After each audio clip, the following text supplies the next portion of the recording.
અને લગ્નની જ્યારે ખરીદી થતી હતી ત્યારે પૂરે તોરવાની થઈ. જ્યારે એને રસોડાના વાસણની ખરીદી કરવાનો સમય આવ્યો ત્યારે એને એના બાપાને વાત કરી કે બાપુજી, મને જે વાસણ તમે ભેટ આપો છો એ વાસણ છે, એમાં જે નાના વાસણ છે એના ઉપર તમારું નામ લખાવજો, અને જે મોટા વાસણો છે જે અભડાઈ ઉપર રહેવાના છે, જે બેડા છે એ વાસણ ઉપર મારું નામ લખાવશો.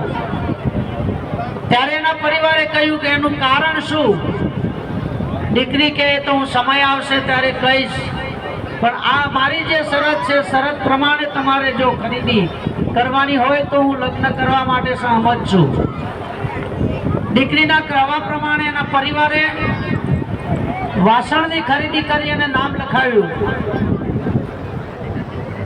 લગ્ન કરી અને જ્યારે એના સાસરી પક્ષે ગઈ, સાસરી પક્ષનો જે પરિવાર હતો એ વાસણ જોવા માટે મળ્યો ત્યારે બધાના નામ, કોઈનું ધ્યાન ગયું કે ભાઈ નાના વાસણ ઉપર એના બાપાનું નામ છે, મોટા વાસણ ઉપર કેમ નહીં?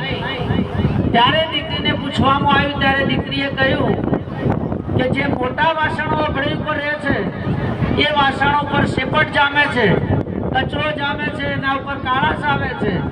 મારા બાપાના નામ ઉપર જો કોઈ આવું કલંક લાગે એ મને મંજૂર નથી. એટલે હું નાના વાસણો ઉપર નામ લખાવ્યું છે મારા બાપાનું, કે જેથી દરરોજ મારા હાથ વચ્ચે રહે અને હું એને ઘસીને ઉજળું કરું. તો આ બધી દીકરીઓને મારે કહેવું છે કે તમે પણ તમારા માતા પિતાનું નામ એવું ઉજળું કરશો. કારણ પરમાત્માએ આપણને બે હાથ આપ્યા છે, બે મુઠ્ઠી આપી છે. બંને મુઠ્ઠીમાં બંને પક્ષની ઇજ્જત લઈને આપણે જીવવાનું છે.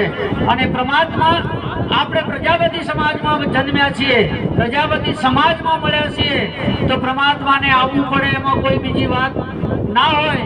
પણ પરમાત્મા ક્યારે મળશે એના માટે એક છેલ્લું ઉદાહરણ કે તુલસીદાસે રામાયણમાં કહ્યું છે કે પર તન પથ્થર માનીએ પર સ્ત્રી માત સમાન, इतना ही तजे जो हरि न मिले तो तुलसीदास जवान. एक पवित्र जीवन આપણે જીવી અને આપણે આપણા સંસારને આગળ દબાવીએ. સમય બહુ વ્યસ્ત થવાના કારણે આપણે અહીં બધા કાર્યો હજી ઘણા બધા બાકી છે. આટલું કહી અહીં મારી વાણીને વિરામ. બોલીએ બ્રહ્માની માત કી જય.